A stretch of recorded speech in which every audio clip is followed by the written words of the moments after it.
What's going on, guys? Hope you all are doing well. It's a hump day here, Wednesday, and I just was thinking about this earlier today, and I wanted to share it with you guys. So this morning I voted. If you guys aren't voting, if you haven't voted yet, I encourage you to do so. Participate in your local government. If you're someone who's disillusioned with the federal government or whatever, then I encourage you to just focus on your local city or county. That's what I do. And those are people who I can have a much bigger impact on and whatnot. So there's a point to all this, so stick with me. So this morning, I took a little bit of time to make sure I understood what the ballot looked like. I knew who I was going to vote for. And there was one race, and for me particularly, is a vice mayor race in the area where I live, where I wasn't really sure who I was going to vote for. And so because of the ability to just go down and talk to these people, I did that. I went out and talked to the vice mayor candidates, and learned who was running for what and why and what they could do, what they wanted to do, et cetera, et cetera. And that's not something I could do unless I had some freedom of time. Lots of times we don't engage in our local governments because we're so busy with our 9-to-5s. And my life is not entirely passive income yet. I have some of that coming in passive income now, but I still have to trade my time for dollars. But with what little I had, I used that to go down and become a little bit more informed as a voter. So that I felt good about who I was voting for. And that feeling was just awesome. The second thing I did right after that is I went and I volunteered at a local, I'm having a bad connection here. I'm gonna move inside. Give me a second, guys. All right, cool. Looks like I'm back on now. But yeah, so the second thing I did after I was done voting was I went and did some volunteer work at a local volunteer place. It's a food pantry in my local area. And that, again, felt great to do that. And I was thinking, I want to be able to do this all the time and not have to worry about the work I got to go do next. And then it was an epiphany, even though I already get the passive income concept, obviously. But the point being is I just had to think about I'm buying my time essentially, right? So with passive income coming in, I'm buying my ability, I'm paying for my ability to do what I want with my day. I'm paying for my ability to go down and become a more invested, or rather not invested, knowledgeable voter. I'm going down and I'm meeting the people who I'm voting for. I had the time to actually look at my ballot and prepare it.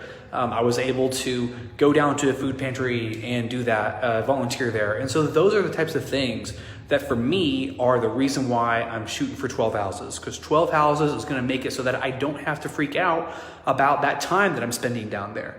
Right today, I got work I got to do. So I'm still, trading my time for dollars right now. But I'm building up my rental portfolio so that I get to that point where I'm no longer having to worry about that. I can spend my time doing the stuff that was really fulfilling, which, like I said, for me, it was really fulfilling to be able to know who I'm voting for.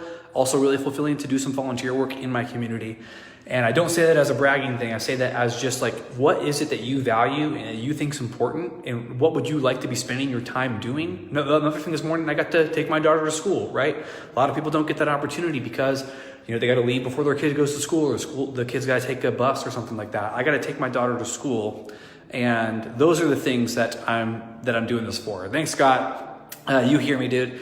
And so that's why I'm doing this. I'm building my passive income through rental property so that I can do those things. I can continue to have the time to do those things, or have the time to do those things without having to worry so much about how my bills are going to get paid, because I know I've got a rental portfolio creating that. So if you guys and girls are wondering how to kind of get over that hump of your first one, because we've talked a lot in the group so far about what's holding you back, and most of the time it's just really understanding what that process looks like. And I totally get you. I just got over that hump, and I can tell you from the other side of that hump that it is awesome. And not only is it awesome, but you're confident to go out and do more of these deals, and it just gets easier and easier as a compound effect. And if you are having trouble figuring out how to take that risk, think about the outcome that you want. right? The outcome that I want was, the time freedom stuff, to be able to do what I want with my time, to be able to become an informed voter, to be able to participate in my local government and my local, nonprofits and stuff like that.